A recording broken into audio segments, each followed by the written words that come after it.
All right, so Smile spoilers. I don't know if I've ever done like a spoilers video in the same night and broke them up. I usually just do a spoilers after initial thoughts, but I want people to be able to watch the other one without being afraid that I'm going to get to spoilers at some point in the video. So I think it is smart for us to do it this way. Yeah. And plus we can double dip on all the views, right? It's all about the money. It's all about that. No. Maybe. I don't know.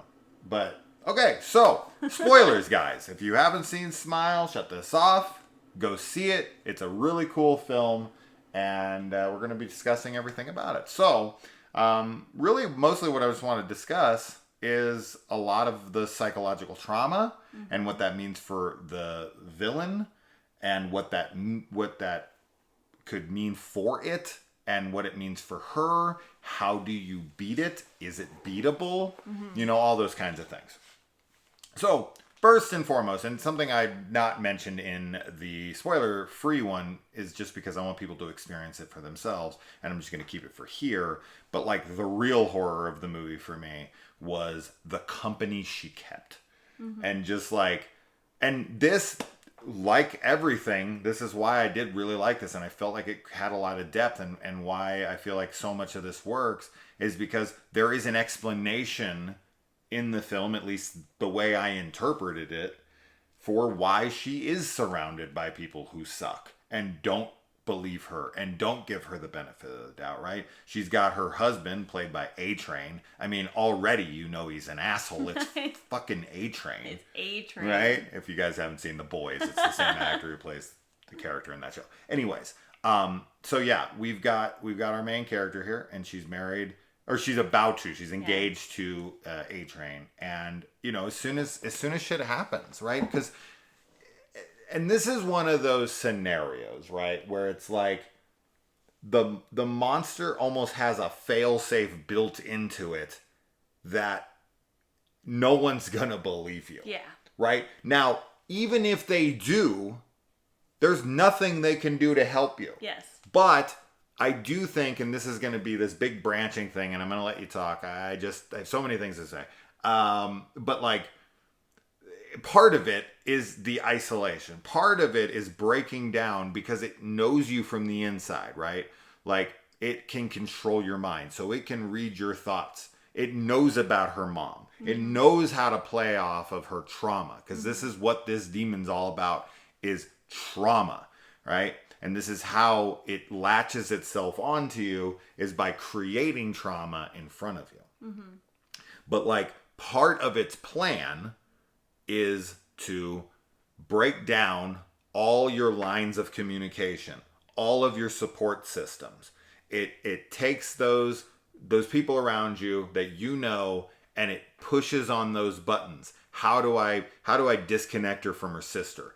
Oh, I'll fuck with her kid by giving him a cat, my dead cat, which the cat, as you pointed out, is another support system, right? So it kills the cat, and it takes away her line of communication to her sister. Even though her sister's already an asshole, it's still a support system for her anyway. And then same thing with her fiance, who is a royal asshole. Oh my gosh. But such a dick. So I'll ask you this, so you can talk. How do you think? Because we talked about this extensively in the car, and I really went on a tangent for maybe 20 straight minutes of like, how can you beat this thing? And I gave you 2 different variations of it. Right. But like, how do you beat this thing, Kaylee? Well, I'm not sure that you really can, because the way that we were talking about it, I think it's like you're damned if you do, you're damned if you don't scenario. Sure. If you try to kill somebody, you know, to pass it on to them, or to the witness rather, like, you're still killing 2 people, like you said, rather than just killing yourself. You're not only just killing 2 people, you're also continuing on past that, so hundreds of thousands. You're killing tons of people, right? But you're also killing tons of people, you know, if you kill yourself. So I don't really think that there's, I mean, we talked, like, you're like, you could throw yourself down a mine shaft, and like, you know, and I think that maybe is a way, like, sure, if you could contain yourself, if you could get like what we were talking about in the car, you could get 2 of the worst people in the world that you know were like guilty of like heinous crimes, and somehow trap them in a box, you know, and kill one of them and make the other one watch, and then you just went somewhere else. Yeah. Maybe you could do it like that, but those kinds of situations, yeah, you'd have to put them in like a saw trap. Yeah, exactly. It's so impossible, you know, in reality to be able to do something like that. And I think that, you know, that the film is heavily psychological. I think that it can be taken as a full-on metaphor for trauma and abuse, and, you know, it even ends with the entity telling her that it will always be with her, which is mirrored in an earlier conversation that she has with her therapist, who says that, you know, the trauma will probably always be with you. Like, you're just going to have to learn how to manage it. And I think that the entity, looking at it as symbolic for an abuser, like, it has all the telltale signs. It, you know, makes her question her reality. It isolates her from her friends and family, you know, cutting off her support group, and ultimately leading her to think that isolation would be the best choice, even though, as most people know, that's not what you should do when you're in a mental health crisis. It's the opposite. Sure. So, you know, I don't think that there is a way to beat it, really. I think that it is supposed to be something that is kind of forever, inevitable. In a way. It's yeah. Inevitable. I'm inevitable.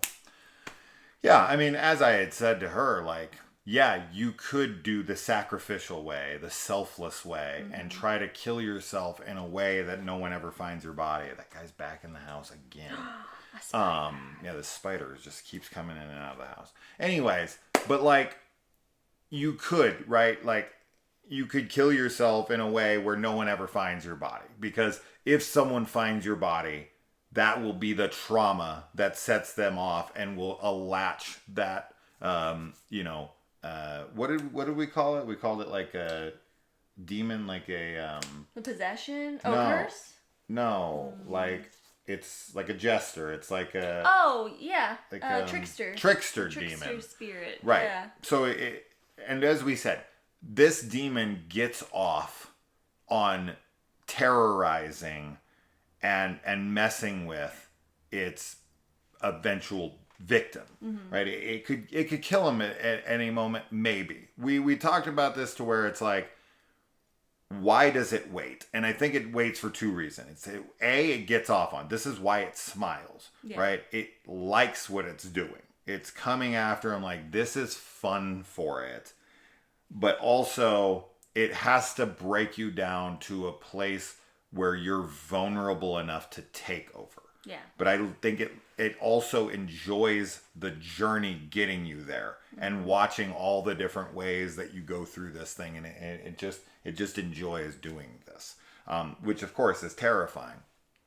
But like, there is a purpose to that, and also like with our character here, she has these characters that these people that she's put around her because of what she did in her past, right? She let her mother die when her mom had taken too many drugs. I think she decided to commit suicide. Then she's like, I made a mistake.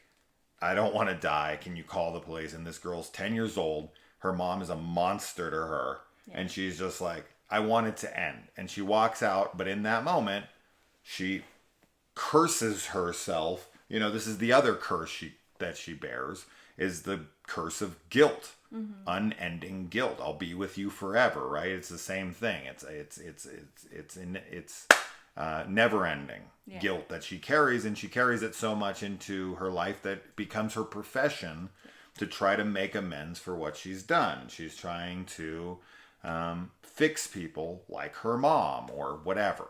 But she also talks to her boyfriend in that scene, right? Right? And I feel like I'm talking too much, so you know what I'm going to say there. No, the ex-boyfriend cop guy. Yeah. Right? She talks to him in her fantasy. Right. Which is her mind. And this is why I think it's unbeatable, because you don't know what you're doing. Yeah, it's making you question reality, and it can change your perception of reality. So even if you took yourself to a place of complete isolation, which she tries to do. Yeah. You know, it makes her think that she literally gets out of it, that she defeats it in the end. It's 1408. It is. So you could think that you're in the middle of nowhere, and like you were saying in the car, you're in Times Square. Yeah. And everybody sees you, you know, so it's just it's impossible. It's a very difficult foe, you know, like of a monster to battle. And I do, like, you know, it sucks because, like we talked about, all of her support group, her fiance, her coworkers, and her family are really horrible people, and they're not truly supportive to her. But the one person who is the one that ultimately has to pay the price and is damaged the most, which I think is also something that people, like, if you've had a loved one who's suicidal or, you know, had mental health issues, like, you can get burned by trying to help somebody who's in such a bad mental state. And sometimes you can't help people, like, and that's what's really tough about it, is that you might care for somebody, but if you try to help them, like, ultimately you sacrifice something in yourself, you know. So it's like, what do you pick? Self-preservation or trying to help, you know, somebody at your expense, potentially. And I like that is how the movie plays out, where the one person that cares for her gets cursed in the end. Sure, and that's the irony of it, right? Like, her fiance is an asshole. He gets to live. He gets to go on with his life. Mm-hmm. He, you know, who knows what his level of caring for her was? I don't know. Her sister continues to go on. Her sister, the sister's husband. Mm-hmm. I don't like any of these people. None of these people have to pay in the film. It's the guy who genuinely cares about her. But like I was saying when I was trying to volley it over to you, was like, she purposely says in her fantasy, where she thinks, but this is her actual thoughts, because when she's talking to her mom, even though it's not really her mom, she is being honest, and she is being honest with her ex-boyfriend as well, that, you know, she builds these walls around her because of the guilt that she has and of her mother's death and everything. And he was the first person to break through those walls. And so she pushes him away, and she goes and dates someone like her fiance and hangs out with people like her sister, who she can keep at arm's length because that's as close as they want to be.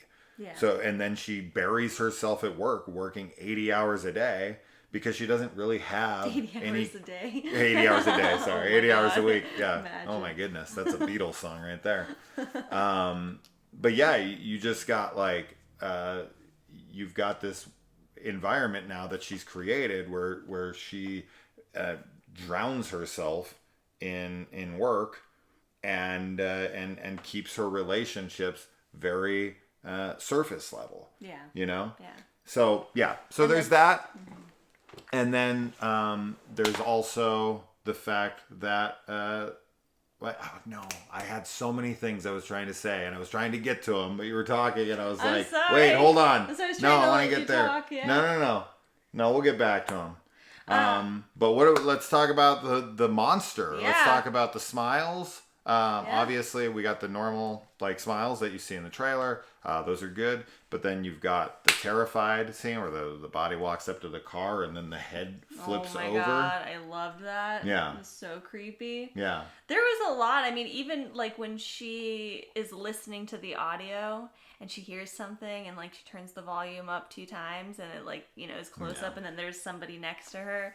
I loved all those. But what's cool about that is that happens multiple times, right? Where somebody yells Rose, right? Uh-huh. And we find out later in the movie that that's the last time she ever heard her mom. Mm-hmm. That's the Rose that her mom yelled as she left her for dead. Exactly. Right? Exactly. So this is her trauma reoccurring. Every time we hear that Rose, we just think it's a monster screaming Rose. Oh my gosh, no, but it's her mom replaying in her head, and that's invoking all the trauma of the past in her every time it does it. And that's I think that's a really cool moment. It's so good. It's really cool, and it's because like trauma doesn't leave you, you know, and people don't like, if you haven't had something super traumatic happen to you, like it can be hard to understand, but those things really stick, and so much can trigger the memories of that trauma. Like people can get PTSD so easily our minds are very fragile, and trauma really does like rewire our brains in ways that are not fixable a lot of the time. But the look of the monster in the end, like I really loved how her mother took on this like huge form, and it was very Aisha Kandisha, and also very barbarian as well as far as the look, although this one was much more exaggerated. But oh my god, the mouths, when it peels the skin off. The last minute of the film is fantastic, and one of my favorite things of the year. Yeah. The look of the monster, I literally like. Oh, and another scene I was gonna reference here. But yes, the look of the monster is fantastic. The different wonderful. mouths and how it tears its face off and all that stuff is great. And I think the gore in this film is actually pretty good overall. I mean, it's not super graphically gory, but that one scene where they flash for like 1 second and you see the guy's jaws just ripped and his tongue is hanging and everything. It's very reminiscent, of course, of the face we see in The Ring, where it's just like this horrifying face that stays with you. Now, they don't focus on this as long. But getting back to what I was trying to say is like, this is more evidence to what I was saying earlier about how it does feel somewhat unbeatable, because she goes with the possible intention of killing somebody to pass it on, right? So she's got this patient who's the first patient we see of hers, and this guy who just mumbles to himself all the time. He's not doing anything with his life. It doesn't seem like he's ever going to do anything with his life. So she like targets him in a way, like, screw it, which is kind of, you know, a little bit ironic for him, because she's the one keep telling him like, you're not going to die. And he's like, I am going to die. And then she's the one that comes to kill him. Yeah. That would be, of course, ironic. But she kind of sees him as somebody who's not really living his life. So she's like, screw it, I'm just going to take this guy's life. And so I think she drives to the hospital, right, with this intention of like, can I do this? And maybe she does. Right? This is where I'm confused on this whole dream sequence. And this is why I said it does play into the film, is like, does she go there with the intention of doing it? And does she consciously do it? And then the demon pulls her out of it and is like, either A, she's like, oh my God, what have I done? I can't do this. Or is it like, I tried to do it and it didn't let me. Yeah. And I'm not going to go do it again, because there's a lot of replay here. Yeah. Right? She gets on the phone, then the phone's not in her hand. It can really manipulate reality. Yes. She thinks she goes to her ex-boyfriend's house. She's back in the cabin. She thinks she goes and kills someone. She's back in the car. They're dream sequences, but they're not really dream sequences. They're more like reality distortions that are being controlled and manipulated by the entity that is stopping her from doing something that would potentially help her out of this situation. Sure. So it's like, how did the guy who's in prison do it and actually be successful in doing it? Yeah. You know, maybe he was just acted on a whim, and she thought about it too much and gave it too much time for preparation. I don't know. I mean, you can definitely talk about this film in so many different ways. But it's cool to me that this thing allows you to think you're doing something, and then it pulls you back and is like, ha ha ha, you didn't actually do that thing. So did she actually kill that guy in her mind? Or did she have a dream that she killed him? Or what? Like, that's, I'm super fascinated by the scene where she kills the patient, because I'm like, maybe she did kill him in her head. Maybe she went up there with the intention to do it, and then after she did it, and then she was pulled back to her car, she either thought, hey, as I said, I don't want to do this now. That was horrible. I can't do it again. Or, like, this thing's not going to let me do it. Right? So, either way, it's kind of almost unbeatable. Yeah, well, and the reality questioning is definitely one of the scarier elements, and it's so effective for the viewer because you are in her mind as well. Like, you don't trust what you're seeing because you know it could all be a trap of some kind, and I think that the paranoia and that sense of like being like sabotaged in a way is so powerful, and it's something that is really scary for me. It's why, like, you know, The Thing, it's that idea of like things that look like people but are not people, and it's horrifying, and the way that she has to explain what she's going through to people, like as we were saying, there's no way to talk about it without sounding insane, because you're saying it's something only I can see, yes. and it's out to get me, and it's like it's verbatim like what somebody who was a paranoid delusional person would be saying. So I don't think it's beatable. I really don't. But it's fantastic. Like, it was really scary. The face on the monster too, like before it even rips its skin off, like the smiling face. Especially the big mom. On the mom, the big mom smiling face. Yeah, that was really cool. Oh my gosh, it's freaky. I also like that the trauma in this movie is explored in different ways, as in like the main one we focus on, right, is more of a it's passed down trauma from like your connected lineage, right? Like genetic and whatever. So you got the trauma of your parents, right? You got the trauma of your mom. You got trauma of someone close to you. So she's dealing with that kind of trauma. But then, you know, sometimes trauma is random. And it isn't like you're cursed with some family member, right? Sometimes trauma just hits you out of nowhere, which is like what happens to that woman at the gas station. Yeah. She's just sitting there minding her own business. She didn't try to help anybody, right? And then there's the trauma of, you know, trying to be someone's rock, trying to be there for somebody, and them screwing you over, or someone who breaks your heart. You like had a great life growing up, you're totally like a normal person, you have like no trauma, and then you get involved with someone who's toxic, right? And you try everything in your power, and that's the ex-boyfriend in this. It's like he's brought into it because of his love for her. Like everything up until that point, he's good, he's you know, he's got his life together, everything's fine.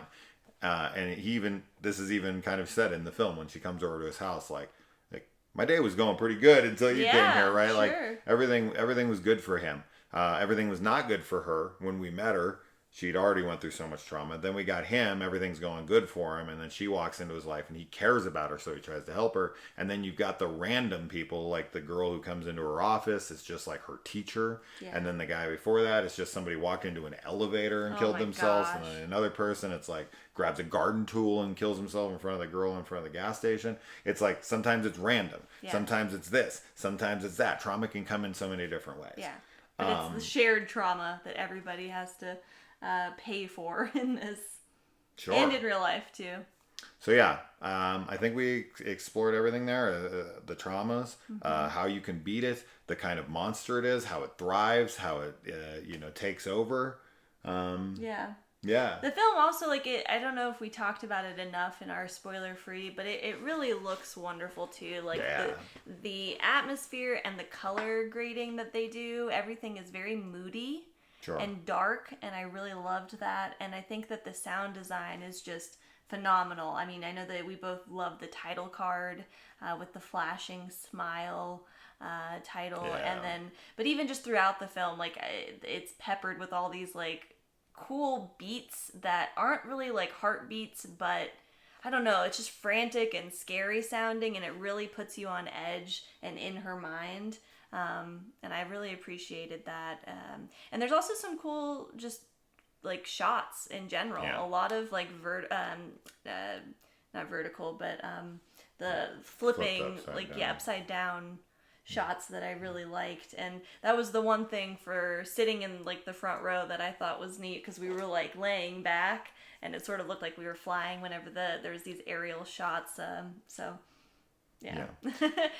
But yeah, so I definitely wish to a degree that things weren't so predictable. Like the kid goes to open up the box, you're like, the cat's inside. She goes to the cabin and she leaves her phone in the car, and you're like, he's going to track her phone. He's going to come there. She's going to pass it on to him. She walks out. He comes in. You know she's going to kill herself. You know she's going to pass it on to him. You know all these things. Like, there's almost nothing in the film that I was surprised about. Yeah. Right? Like the scares and the jump scares and all that stuff are effective. They're good. They're well executed, right? The story is not anything we haven't seen before, but it's done well and it's executed well. And as we had already talked about, I feel like we hit upon like everything in the film, thematically and all that. It all works. It all, complements each other very well. And you can give an explanation for pretty much everything. I'm not really left with any questions in the end. And I'm also ready for a sequel that takes place with this cop right at the end of this, watching the love of his life burn in front of him. My gosh. And then him trying to go out and tell people, like, this is what happened, whatever. And how do you make that not the same film again? I don't know. But sure. I'm definitely down if someone wants to make it. So yeah. But I'm fine with it being a one-off as well. It doesn't need a sequel. I'm just saying I'm ready for more because I liked the film so much. So that's more of just, praise for the film more. But yeah, it is a very predictable film. It is something we've seen before, but with all this in it, I feel like it props it up so much. I just had such a great time. Absolutely. And there is so much to the film that I feel like is going to be completely overlooked because people are mostly going to focus on like, oh, I saw this coming, or oh, I don't think this is scary, or whatever. And it's like, you got to focus on this, on what they're trying to convey here, and what the real message of the film is, that trauma begets trauma begets trauma, and so on and so forth. It's a vicious cycle of traumatic events. Yes. And it's hard to escape trauma. When you've been traumatized, it's very hard to overcome. Very hard. So that's this film, and I love it. I love that shit. I love that message. This is definitely something I would watch again. This is definitely something I would own. Yeah, I'm a big fan 100%. of it. I definitely have a feeling that this film is going to make it probably in my top films of the year. Because I was really into it. And, I love doppelganger, creepy facial distortion stuff already.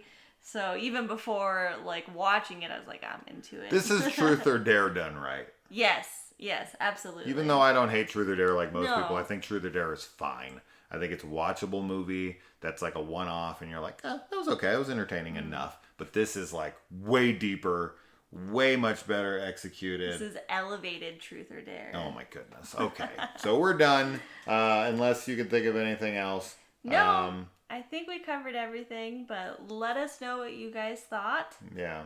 How do you think you could beat it? What would you do to survive in this scenario?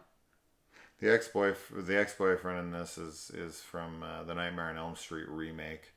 We've got A-Train, and then we've even got Cal Penn from Harold and Kumar in here. That's right. It says her dude. Yeah. I was trying to think of anybody else I saw that I recognized in this film, but I recognized the therapist, but I couldn't place her. I'm horrible. The main with girl? Names. No, her therapist. Oh, I do. Yeah. I've seen her before as well. I can't place it either. No. But great job by the main lead. Yes, her last name's Bacon. I can't remember her first name currently. I don't know. But she did a wonderful job. I love seeing her just the whole film, watching her kind of start as somebody who was like trying to keep her life together, and then just watching it devolve to what it was. You know who she kind of reminded me of? Kristen Bouchard. 100%. I was Evil. Thinking that the whole time. Yeah. I'm glad you mentioned it because I was going to say it. Yeah, she reminded me of her too. Yeah. We love Kristen. Yes, from we Evil. do. Yes, we do. Review coming soon. Yeah. Of all 3 seasons. Yeah. So in the meantime, you can like, subscribe, send us money in the mail. Send us letters. Just like fat, thick stacks of cash. Stacks of cash. Yeah. In the mail. Yeah. You could send us a postcard.